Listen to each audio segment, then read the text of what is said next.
Vamos mudar de assunto. Vamos. Meu querido mano, eu tô numa dúvida terrível. Quem que é Walter Delgatti Neto? Eu tô vendo esse nome toda hora, tá na minha cabeça, mas eu não consigo lembrar. Quem é Walter Delgatti Neto, hein? É um criminoso em série. Criminoso em série. Realizou invasões. Que tipo de crime? Invasão, ele é um hacker, né? É o famoso hacker da Vaza Jato. Aquela operação... O que ele fez? Ele invadiu os celulares de agentes ligados à operação, entre eles Sérgio Moro, Deltan Dallagnol, trouxe aquilo a público e acabou, na prática, o Brasil ajudando a reabilitar politicamente o atual presidente Lula. Então, por exemplo, aquele escândalo da Petrobras, que foram lá desviados quase 50 bilhões de dólares, tudo aquilo ali ele desmanchou porque ele é um hacker, ele ficou invadindo o... E não sobrou nada para ele, não?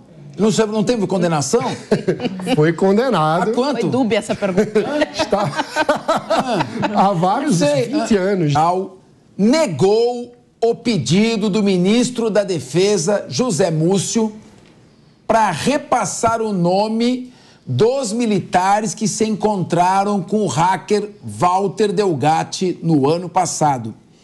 A negativa foi formalizada em ofício encaminhado pela Polícia Federal ao Ministério da Defesa, no texto assinado pelo delegado Luiz Eduardo Navarras Teles Pereira.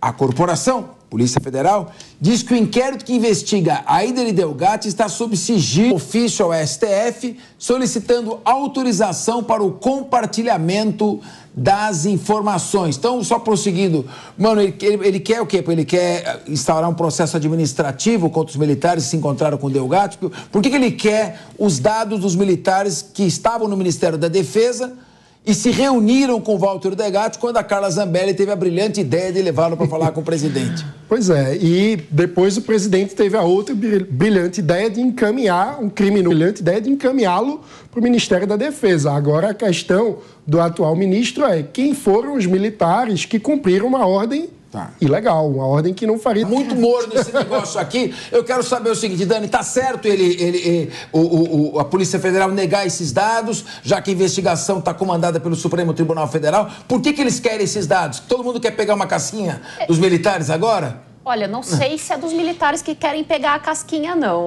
Capês. Talvez o alvo seja então outro. Mas o que eu vejo se você discordar, viu? Se vocês discordarem, Jéssica, pode interrompê-la. Tá comigo. Pode falar, Dani. A gente também Olha só, ele falou que essas investigações, elas precisam continuar, militares, porque a partir dali, deste órgão que vai definir, não é, quais são efetivamente as punições adequadas para os casos que foram definidos, se realmente aconteceram. Então, ainda precisa esperar todo este processo e institucionalmente, adequadamente, encaminhar tudo o que está colocando. No entanto, eu vejo uma certa pressa, por outro lado, do ministro da Defesa, ou seja, nós temos discursos desencontrados, mas o porquê desses discursos desencontrados, eu ainda não sei, mas particularmente eu não vejo de bom grado, justamente por apresentar uma certa ânsia de querer cada vez mais elementos para, antes das próximas eleições, conseguir o trunfo que é necessário para continuar governando o país. Agora, Carol, você está militar. Militar tem uma hierarquia. Você está no Ministério da Defesa. O presidente que está em exercício, que era o Jair Bolsonaro, encaminha um hacker para dizer aos militares do Ministério da Defesa se as urnas são seguras ou não são seguras. Eles recebem a pedido do presidente. Ouvem o que ele disse e afirmam que ele é despreparado, que ele não sabe tanto assim quanto ele fala. Qual é a infração disciplinar que motivaria pedir os dados para impor uma sanção? Não entendi. Ou será que é aquela ânsia de todo mundo bajular quem está no poder e pisar em quem não está mais? Eu não estou entendendo. Se foi essa história mesmo, né? A minha preocupação é se o hacker entrou lá e teve acesso a informações sigilosas do governo, ainda mais a defesa. Esse é meu grande medo. Então, tudo soa muito estranho, tudo tá cheirando mal aí no espaço. Então, a gente não sabe qual é o ponto.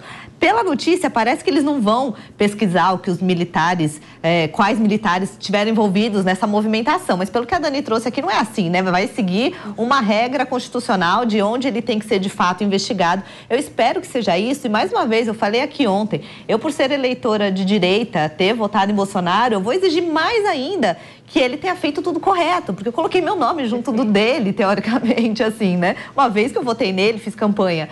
Então, eu espero que realmente seja tudo uma baita de uma confusão.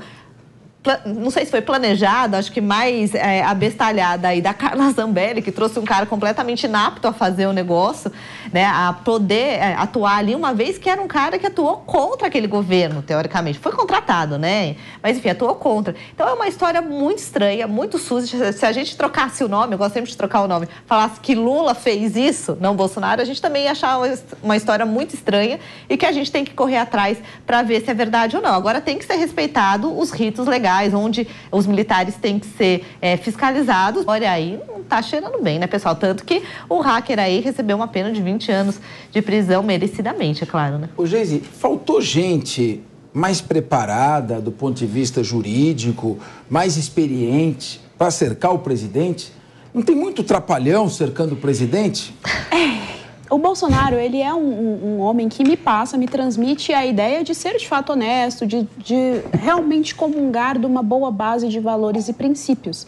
Mas para o jogo político, infelizmente, só isso não é necessário. Você precisa ter um domínio técnico, um domínio, o time da coisa. O sistema político é, de fato, um jogo que você tem que estar muito ligado ali a respeito do que está acontecendo, tem que, de fato, se cercar de boas pessoas, porque senão a gente cai em situações nebulosas como essa, que a gente não consegue entender direito o que aconteceu. Veja, e quando a gente fala hacker, a gente está falando aqui de uma pessoa que tem na sua ficha justamente as infrações contra a lei, tá? Só que de maneira cibernética. Então, a gente está falando de uma pessoa que não tem um bom histórico, mas, ao mesmo tempo, dentro dessa questão, o que eu fico perguntando é a respeito da possibilidade do questionamento, sabe? De questionar determinadas coisas que nós direito de fazer alguns questionamentos. Agora, essa história toda com a Carla Zambelli é muito confusa. Eu sempre tive um pé atrás, uma confusão com a Carla Zambelli. Ela costumeiramente se envolve em episódios desnecessários, em episódios estranhos que rendem muito mais crítica dentro do espaço da direita do que benefícios, né? Rende muito mais pano para a manga do que benefícios, efetivamente. Tá aí, mais uma vez, a Carla Zambelli envolvida numa história que rende muito mais pano para causar confusões.